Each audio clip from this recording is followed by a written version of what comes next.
السماوات والأرض كل يوم هو في شأن فبأي آلاء ربكما تكذبان صدق الله العظيم জামিয়া নিজামিয়া দারুল উলুম ঐতিহাসিক বেতুয়া মাদ্রাসার উদ্যোগে আয়োজিত ৬৩তম বার্ষিক ওয়াজ ও মাহফিলের মোহতারম সভাপতি, আওয়াজটা আগে ঠিক ছিল, নাড়াচাড়া করে সর্বনাশ করছে। উপস্থিত জাতির বিবেক হযরতে উলামায়ে কেরাম, সামনে উপবিষ্ট দিন প্রিয় ইসলাম প্রিয় মুসলমান ভাইয়েরা, পর্দার আড়ালের মা ও বোনেরা, আমি যত সিফাত যত গুণাবলীর আলোচনা আপনারা শুনেছেন, আমি আসলে এটার উপযুক্ত না। এমনিতেই ওয়াজ মাহফিল করা হয় না, খুব কম। এই বছর সারা বছর 2024-এ মাত্র ঢাকার বাহিরে 5টা প্রোগ্রাম নিয়েছি। কয়টা? 5টা। আলামিন সংস্থার টেকনাফের একটা প্রোগ্রাম, আইয়ুবী সাহেবের হুকুমে। একজন আছেন হযরত মাওলানা নাসিরউদ্দিন যুক্তিবাদী সাহেব, উনি মাদ্রাসায় একাধিকবার আসছেন, বারবার দাওয়াত দেওয়ার কারণে ওনার মাদ্রাসার মাহফিলে আজকে 2টা অনুষ্ঠান, একটা আইয়ুবী সাহেবের হুকুম, আরেকটা আমাদের খান সাহেবের হুকুম, আরেকটা গাজীপুর ওলামা সম্মেলন। এই মোট 5টা মাহফিল ঢাকার বাহিরে রাখছি। যেহেতু আমি মাহবুবুল উলামা হযরতুল আল্লামা মাওলানা খালেদ সাইফুল্লাহ আইয়ুবী অথবা আমাদের সকলের শ্রদ্ধাভাজন হযরতুল আল্লামা মাওলানা আব্দুল বাসিত খান সাহেবদের অনুকরণে জীবনের কিছু সময় ব্যয় করার চেষ্টা করি।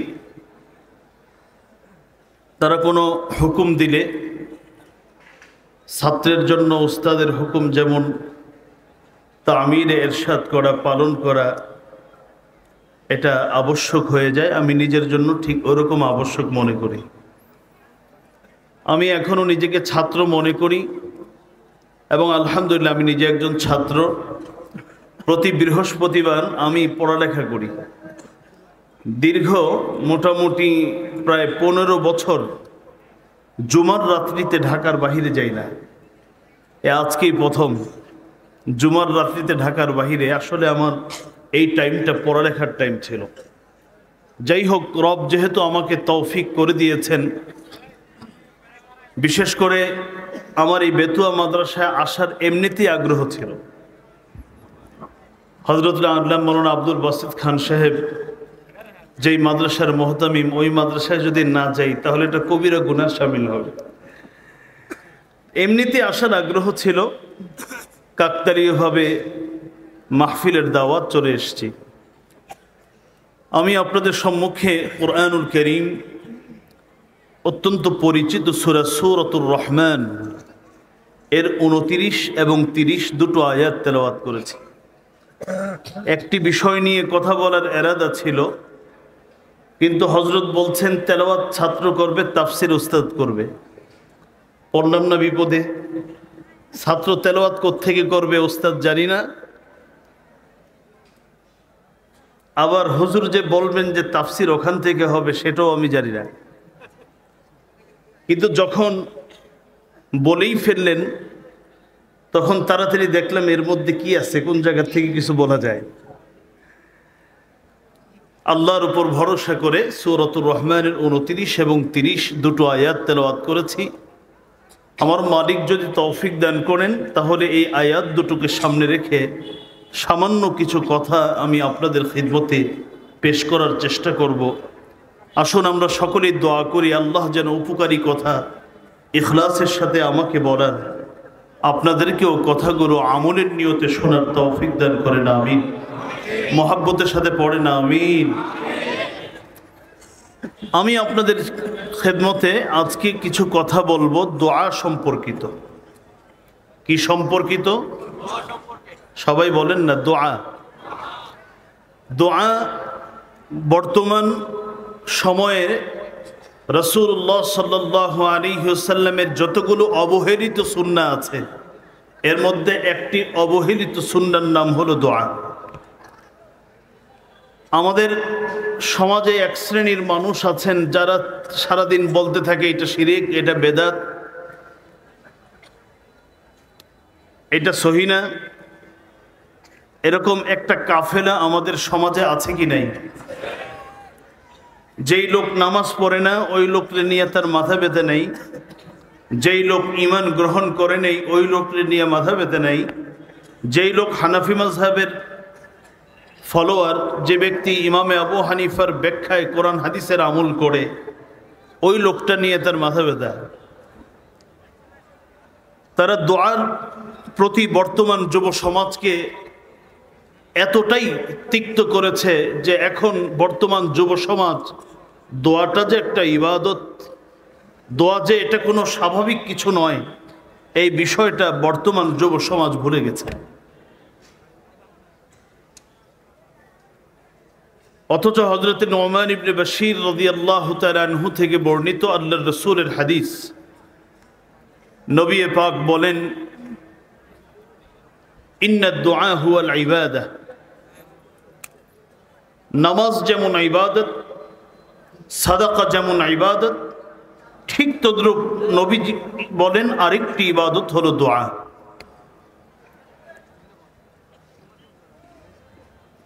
এক তো হলো ঘৃণা ছড়াতে ছড়াতে এমন একটা অবস্থায় গেছে বর্তমান যুব সমাজ জানেই না যে দোয়া একটা মুস্তাকিল ইবাদত। এটা বর্তমান যুব সমাজ অনেকে জানে না। আর যারা জানে কিভাবে দোয়া করলে আমার আল্লাহ কবুল করবেন,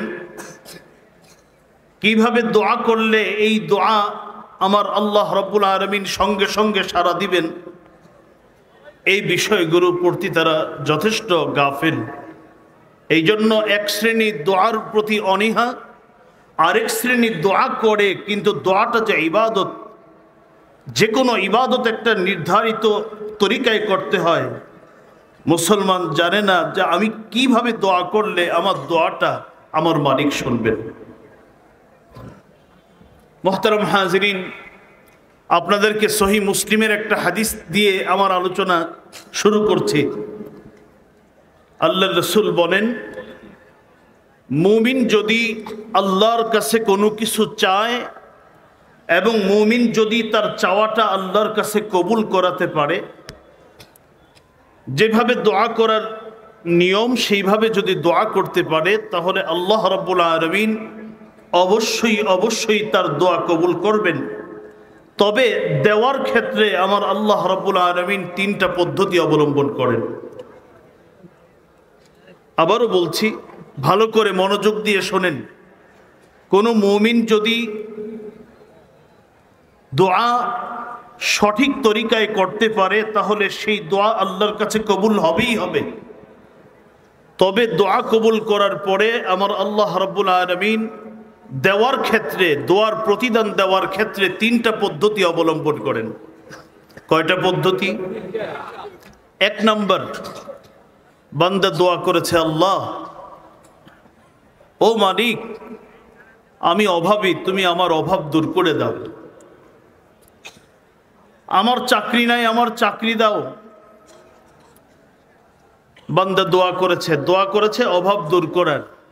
নবীজি বলেন আল্লাহ রাব্বুল আলামিন দোয়া কবুল হয়ে গেলে তার অভাব আমার আল্লাহ দূর করে দিবেন। অর্থাৎ যেই দোয়া করেছে, যা চেয়েছে আমার আল্লাহ তাকে তাই দান করবেন। এটা হলো দোয়া কবুলের এক নম্বর পদ্ধতি। দুই নম্বর, বান্দা দোয়া করছে, আল্লাহ ওগো মালিক আমার অভাব দূর করে দাও, আমি অভাবী, আমার অভাব দূর করে দাও। বাবা চোখের পানি ফেলে সন্তানের জন্য দোয়া করে, আল্লাহ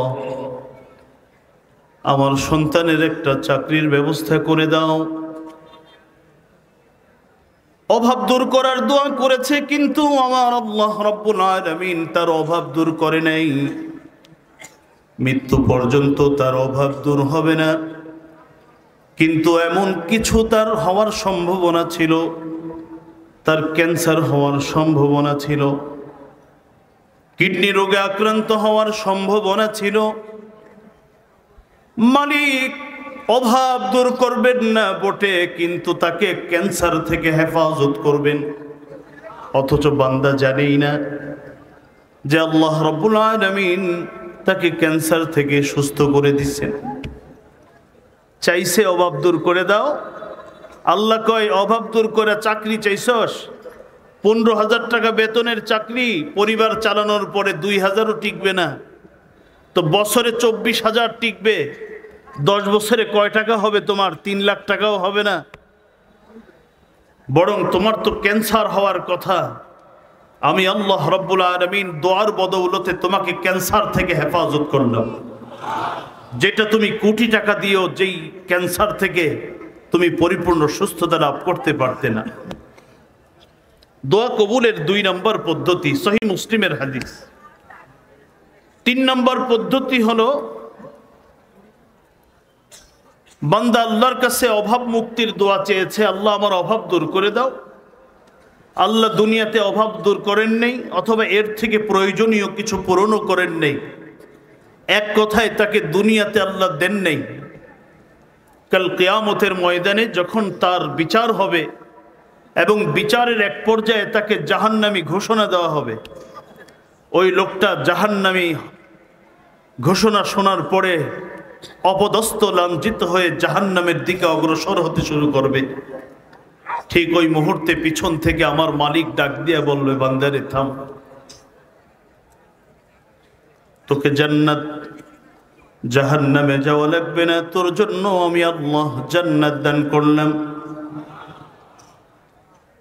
বান্দারে জাহান্নামে যাওয়া লাগবে না, তোর জন্য আমি জান্নাতের টিকিট দিলাম, যা জান্নাতে যা। বেহদ খুশি হয়ে টিকিটটা হাতে নিয়ে মালিককে ডাক দিয়ে বলবে, মালিক, জাহান্নামী ঘোষণা করেছিলে, কেন জাহান্নামী ঘোষণা করেছ? চোখে আঙ্গুল দিয়ে প্রমাণ করে দিয়েছ আমি নাফরমান জাহান্নামী। কিন্তু জাহান্নামী ঘোষণা দেওয়ার পরে পিছন থেকে ডাক দিয়ে আমাকে জান্নাতি ঘোষণা দিলেন। মালিক, কেন দিলেন? কোন আমলের কারণে দিলেন? কারণ খুব ভালো করেই ইমানদার জানে, যাকে আমার আল্লাহ একবার জান্নাতের টিকিট দিবেন, তার টিকিট কোনোদিন ক্যান্সেল হবে না, বরং তার সকল আবদার আমার আল্লাহ পূরণ করবেন। তারপরেও তাকে আমার আল্লাহ জান্নাতেই নেবেন। আপনারা সূরাতুজ জারিয়াতের তাফসীর পড়লে জানবেন, কিছু কিছু সন্তান কিয়ামতের মাঠে জান্নাতের গেটের পাশে গিয়ে বলবে, আল্লাহ জান্নাতে ঢুকবো না, আগে আমার বাপ মা কোথায় আছে ডাক দেন। আমাকে যদি জান্নাতে নিতে হয় আমার মা বাবার সঙ্গে নিতে হবে। অন্য আয়াতের তাফসিরে মুফাসসিরিন ইকরাম বলেন, কিছু কিছু এমন বাবা মা হবেন জান্নাতে দিছে আমার আল্লাহ উচ্চ জান্নাত, বলে আমি এই জান্নাতে থাকবো না, আমি নিচু জান্নাতে যাব। কেন? ওখানে আমার সন্তান আছে। আল্লাহ বলবেন, উঁচু জান্নাতি কোনোদিন নিচু জান্নাতি হবে না, বরং নিম্ন স্তরের জান্নাতিকে আমি তোমার মর্যাদা দিয়ে আমি উচ্চ জান্নাতের অধিকারী তাকে বানিয়ে দিলাম, একসাথে থাকবে। অর্থাৎ জান্নাতীদের আবদার আমার আল্লাহ কবুল করবেন, কিন্তু জান্নাতীদের টিকিট কোনোদিন ক্যান্সেল হবে না। লোকটা তো জানেন, ওলামায়ে কেরামের বয়ান শুনেছেন, কিয়ামতের মাঠে বলবে, আল্লাহ জান্নাতি ঘোষণা দিলেন, আমি তো বেহদ খুশি, তবে আমার একটা বিষয় জানার দরকার, সেটা হলো আমাকে যে আপনি জান্নাতি ঘোষণা করলেন কোন আমলের বরকত? আমার আল্লাহ সেদিন বলবেন, বান্দারে, তোমার একটা আমল ছিল, যেই আমলটাকে তুমি কোনোদিন তেমন গুরুত্ব দাওনি, মনে করোনি যে এটার মাধ্যমে আমার জান্নাতের ফয়সালা হবে, আমি সেই আমলের বরকতে আজকে তোমাকে জান্নাত দান করলাম। বান্দা জিজ্ঞেস করবে, মালিক সেই আমলটা কি? আল্লাহ তখন বলবেন, সেই আমলটা হলো তোমার দোয়া। তুমি যে দোয়া করেছিলে জীবনে, বারংবার দোয়া করেছিলে, আমি তোমার দোয়া কবুল করেছিলাম, কিন্তু দুনিয়াতে দোয়ার প্রতিদান তোমাকে দেইনি। কারণ দুনিয়ার জীবন ফকিরের জীবনও অতিবাহিত হয়, বাদশার জীবনও কেটে যায়। যে ব্যক্তির শরীরে 100 টাকা গজের কাপড়, তারও জীবন কাটে। যার শরীরে 1000 টাকার, লক্ষ টাকার কাপড়, তারও জীবন কাটে। দুনিয়ার জীবনে যে অসুস্থ, তারও জীবন একভাবে না একভাবে কেটে যায়। যে সুস্থ, তারও জীবন একভাবে না একভাবে কেটে যায়। আমার মালিক বলবে, বান্দারে, দুনিয়ার জীবন তো একভাবে না একভাবে কাটবেই। তুমি আমার কাছে অভাব দূর করার দোয়া চেয়েছিলে, আমি দোয়া কবুল করেছিলাম, কিন্তু তোমার অভাব দূর করি নাই। কারণ দুনিয়ার জীবন তো একভাবে কেটেই যাবে, কিন্তু এমন একটা জীবন তোমার আসবে যখন তুমি মাকে ডাক দিবে, মা বলবে, আমার কোনো সন্তান আমি জন্ম দেইনি। বাবা বলে ডাকবে, বাবা বলবে, আমার কোনো সন্তান পৃথিবীতে ছিল না।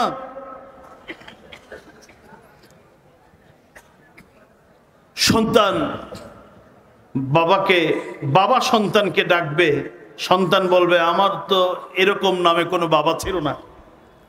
সেই সময় আমার পরিত্রাণের, আল্লাহ বলবেন, বান্দা, তোমার তো পরিত্রাণের কোনো ব্যবস্থা ছিল না, আমি তোমার দোয়া কবুল করেছিলাম, কিন্তু দুনিয়াতে দোয়ার প্রতিদান দেইনি। আমি আখিরাতে তোমাকে জাহান্নাম থেকে মুক্ত করার জন্য ওইটা আমি জমা করে রেখেছিলাম। হাদিসটা যখন নবীজি বর্ণনা করছিলেন, আল্লাহু আকবার, সাহাবায়ে কেরাম উঁচু আওয়াজে বলেন, ইয়া রাসূলুল্লাহ, ইদান নুকসির, ইয়া রাসূলুল্লাহ, ওগো আল্লাহর নবী, যদি আপনি আজকে যেভাবে কথাগুলো বলেছেন নিঃসন্দেহে সঠিক কথা, আমার আল্লাহ সেদিন অনেক দোয়া পৃথিবীতে কবুল করেছেন, কিন্তু দোয়ার প্রতিদান দুনিয়ায় দেয়নি, আখিরাতে দেওয়ার জন্য জমা করে রেখেছেন। তাহলে সেদিন তো আমরা অনেক পাবো, কারণ জীবনে তো একটা দুইটা দোয়া করি নাই, বহু দোয়া করেছি, কবুল এর প্রতিদান দুনিয়াতে তো কয়েকটার পেয়েছি, সবগুলোই তো জমা পড়ে আছে। আমার নবীজি সেদিন আরো জোর আওয়াজে বলেন, আল্লাহু আকবার, আল্লাহু আকবার। ও আমার সাহাবীরা, তোমরা কত জমা রেখেছো আমার আল্লাহর অ্যাকাউন্টে? আমার আল্লাহ এর থেকেও বেশি দেওয়ার ক্ষমতা রাখেন। মুহতারাম হাজিরিন, তার মানে হলো মুমিন দোয়া করলে সেই দোয়া বিফলে যেতে পারে না, তবে দোয়াটা হতে হবে দোয়ার মতো করে। আমি খুব সংক্ষেপে, আর হয়তো 15-20 মিনিট সময়, কারণ আমার পরেই বাংলাদেশের অন্যতম মুফাসসির দুজনেই, একজন তো আজকে পরিচালনা করতেছেন, আমি শুনে শুনে হাসি। এরকম একটা ডেট যদি কেউ খালি পাইতো, যে খান সাহেবের একটা ডেট খালি,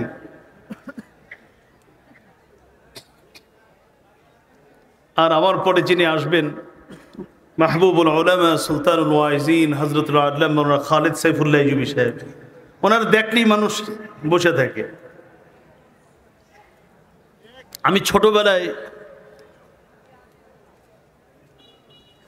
একেবারে যখন আমি ছাত্র, কাফিয়া শরহেজ আমি পড়ি, তখন সর্বপ্রথম আমি একজনের বয়ান শুনে কানতে কানতে আমি বেহুশ। তিনি হলেন হযরতুল আল্লামা মাওলানা খালিদ সাইফুল্লাহ ইউবি সাহেব। অনেক স্নেহ করেন, উনি বয়ান করবেন, এই জন্য আমি খুব ডিটেইল কথা বলার সুযোগ আমার হবে না। খুব সংক্ষেপে কয়েকটা কথা, দোয়া কিভাবে করলে কবুল হবে। দোয়ার 1 নম্বর পদ্ধতি, যেটা আপনারা অনেক আলেমদের কাছ থেকে শুনে থাকেন, এবং এটাই সবচেয়ে গুরুত্বপূর্ণ বিষয়, শর্ত, সেটা হলো যিনি দোয়া করবেন তার রিজিকটা